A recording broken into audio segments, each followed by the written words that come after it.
Hey, it's Amber with Control Your Money. And I wanted to talk about something financial goals and time. So I was triggered to talk about this by there's a restaurant that I learned about, and I reached out to the restaurant and I was introduced to it by a food blogger. And they went to the restaurant and had to make the reservation to go to this particular, well, it's not a restaurant, it's like an eating event.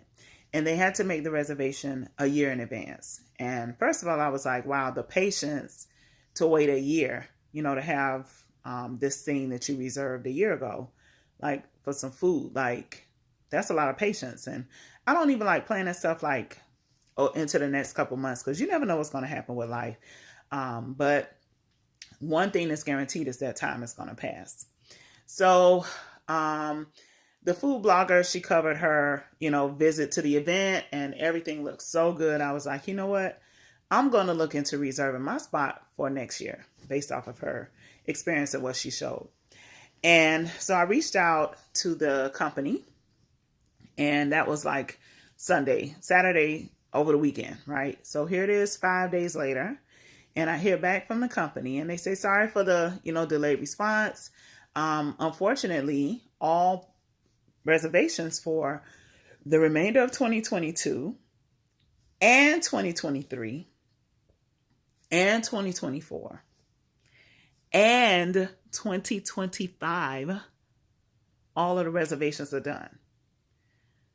The next available reservation is March 7th. 2026. So I'm looking at a reservation 4 years out. That's outrageous. But I'm probably going to take it because I'm making a reservation. Time is going to pass anyway. I don't know what's going to happen over the next 4 years, but I'm going to go ahead and reserve it because if I don't reserve it, I don't get to go at all. If I do reserve it, at least when my reservation comes up, I get to go. So I was thinking about that in terms of money because I have a vacation account. I call it Big Trip. That's the name of the account. It's Big Trip. And I've had this account for a couple of years, but I take a big travel trip usually every year. So I have been using the money at least once a year. Like I would save throughout the year, and then when the trip comes, I spend the money. But because of the pandemic, I've been saving in that account since the end of 2019.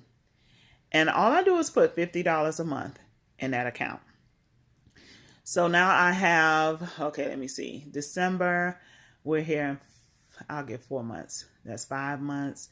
And then 2 full years, 2020 and 2021. So now I have 29 months of $50 a month in that account. I don't know what that amounts to. Is that like $1,500 just about? So now I have $1,500 in that account. Actually, take that back.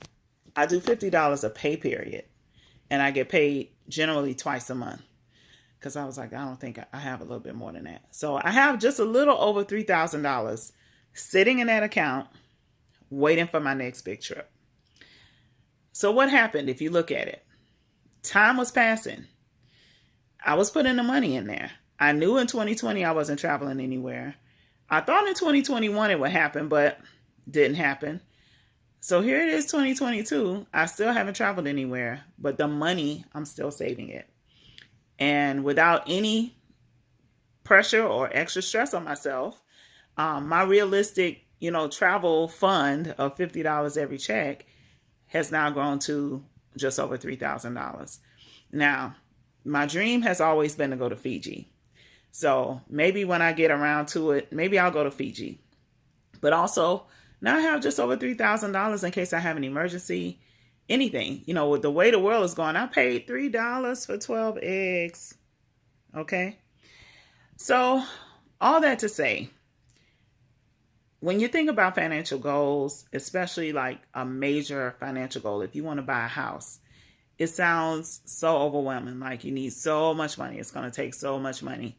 Maybe you won't be able to buy it today, but make a plan. Maybe you're able to buy it in 10 years. Time is going to pass anyway. Make use of the time that's passing. Start saving a little bit. $50 a pay period is probably more than a lot of people can manage. But maybe it was $10 a pay period. Now that's $20 a month for 3 years. You know, where would you be financially if there was a cruise that you wanted to finally take? So just something to put in your minds. Just ways to think about money. You know, it's we all want it instantaneously. We all want to win the lotto. But how many people win the lotto? Don't look at the statistics about it, because you're going to get your feelings hurt. But, you know, just a way to think about it. I'm about to wait 4 years for a reservation to eat at an event. In those 4 years, who knows how much I could be saving? I probably could buy the place or buy the night out, right? If I saved just a little bit of money over that amount of time. So just something I wanted to share.